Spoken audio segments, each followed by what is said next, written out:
All right, welcome back, guys. I'm Jake Ellenbogen, and today we're going to be talking about Notre Dame offensive tackle prospect Joe Alt.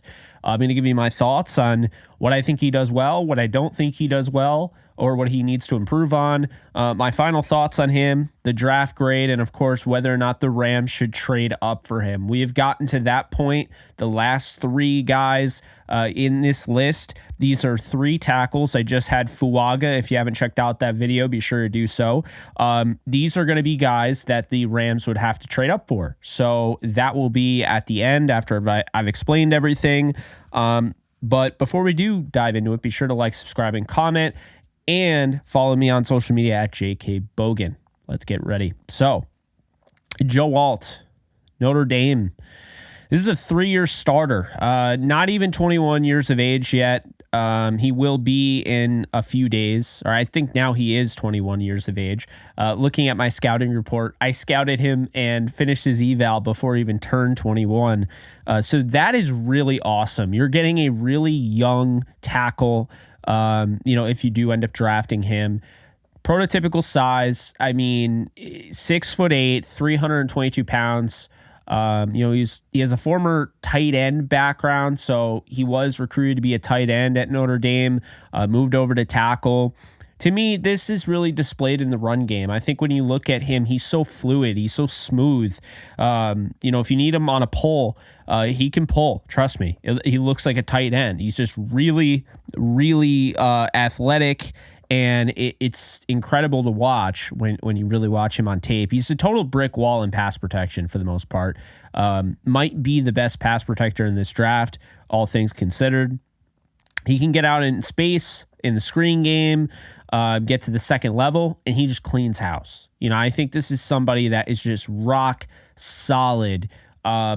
But at the same time, I don't feel like that does it justice, because I feel like rock solid, you think of a guy that's like 80 overall in Madden, right? You think of a guy that's like really good, like a B player, maybe even B plus, but Alt is one of the better tackle prospects to come out in the last decade. He is really, really good. He's my number 2 tackle behind Fuaga. And I think in some cases you could definitely make the argument he is better than Fuaga.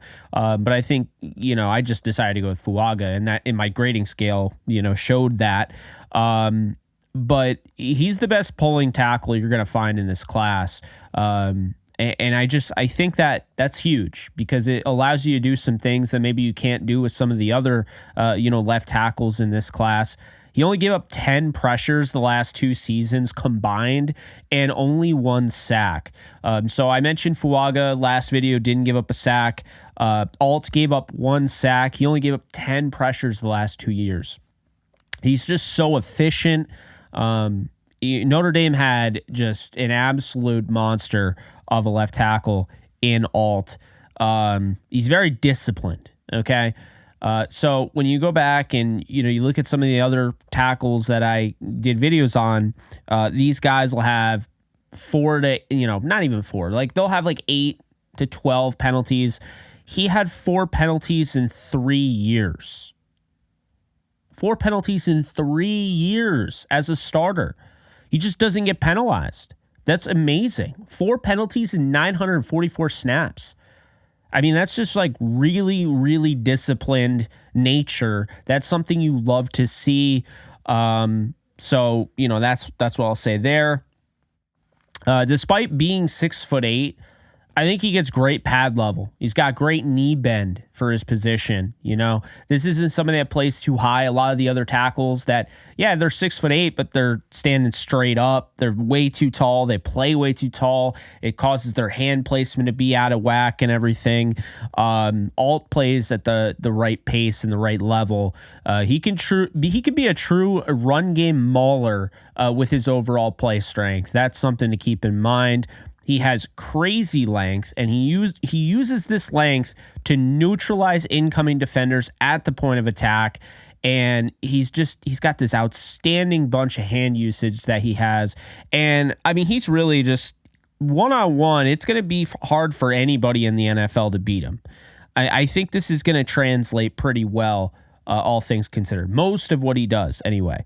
He's got crazy quickness. He comes out, that first step, he's very reactive. That's one thing you're going to notice. Guy tries to go inside. He's able to quickly match that and mirror that. So that's something you love to see with Joe Alt, and that's something that matters. Moving on to the weaknesses, because that was a lot of strengths. What are his weaknesses? Well, he gets blown back against powerful rushers. It doesn't happen all the time, but you'll notice when it happens because it's pretty evident. Like, you can move him. He's a brick wall 96% of the time, but the 4 other percent of the time, it's like they're plays that kind of stand out. You know, you get like a power rusher that just barrels into him, converting speed to power, and he just goes backward. I mean, he holds his own, but that's still in the NFL, that'll be a collapsed pocket. So that's something to keep in mind. His anchor isn't as strong as I would want it to be, okay? And I'm sure you would want it to be. There are some other guys that like you cannot move at all. JC Latham is one of those guys. Like, when he has his anchor, you cannot move him, right? It's a little different. You can move Alt a little bit. Now, this is being nitpicky because we want to really know the most about this prospect, but it's worth mentioning that, yeah, I mean, I noticed on film you could move him. He needs to work on his timing. I think when he goes for that big punch, he goes for the first blow. Sometimes he misses. And when he misses, now he's giving the other guy the upper hand. That's something that is important because he should win almost every snap. He's physically dominant. He's physically imposing. He's athletic as all get out. But, those little things that can cause you to lose your leverage. And you are at a weakness. I don't care how good your knee bend is. I don't care how great, your length is. I mean, being that tall, sometimes that is a disadvantage. Guys can run under the table, if you will. So you got to be careful of that. And the thing with him is that you'll see a lot of the tackles that I mentioned, they're very aggressive at the top of the pass rush. And when I say that, understand when I say top of the rush is when the guy is just about to go downhill, you hit him with a move. Well, that's not always the case with Alt. Alt is really patient. And I would say he's too patient most of the time because I feel like he's got this great arm length, but he's not able to really take advantage of it because he's so patient. They already get in on him, and now he's using like those alligator arms, if you will, instead of being able to fully extend. And that's the thing. If you fully extend with the 6'8", body and everything and those crazy arms, then you could really make an impact and you could do the most with them. But if you're not, then, you're not really getting the most out of it and you're making it harder for yourself when really you should have it a little easier than some others. I think the footwork is good. It's good for college. It's good for playing at Notre Dame, which is very good. But I think he will need to improve that kick slide at the NFL level. There are going to be veteran pass rushers that give him problems. There are going to be guys that just are more, talented. Like Myles Garrett will give you problems. TJ Watt will give you problems. I mean, these are guys that are going to give anybody problems. But, even lesser guy like Leonard Floyd might give you just how, seasoned of a veteran he is could give this guy some problems. But look, Joe Alt is an outstanding prospect. Let's not get too carried away here with the weaknesses. He's got an enormous ceiling and is one of the best tackles, not only in the draft, but that I've seen in the last 10 years. The fact he's now going to be 21 and is already this well developed is absolutely horrifying for anybody that doesn't draft him, which is going to be 31 teams that don't draft him. Only one team can draft him. The weaknesses to me are the easiest thing out of anyone else's weaknesses in the draft. These are the easiest weaknesses for NFL coaching to fix. I mean, let's just talk about it. The first one, will get blown back against powerful rushers. Okay. So he's too patient. It goes back to him being too patient at times. He doesn't assert his dominance early on with that length. That's going to be worked on at the next level. How he can use his leverage, to better suit himself is going to be used at the next level. It's going to be worked on. His timing is going to be worked on. His anchor, his footwork. Those are things that are going to be worked on at the next level. Of NFL coaching, he'll be fine. Those are the easiest things to fix. Overall, he's 100% worth a top 15 draft selection, and he can be your bookend left tackle for the next 10 years. No doubt about it. I can't say the same for Fuaga because he might never leave right tackle. I don't know what's going to happen there. However, Joe Alt is the surest left tackle prospect that you will find maybe at all in the last 10 years. I mean, I because even like Wirfs, who I was super, super high on, and Penei Sewell, wasn't sure, are they going to stick at left tackle or are they going to, move to right tackle? Like, how is that going to go? Alt is 100% a left tackle. He will protect your quarterback's blind side and do a damn good job of doing so. I project, I had Alt as the second overall tackle behind Fuaga, gave him a 93.1 grade. My grades are 9.4 agility out of 10.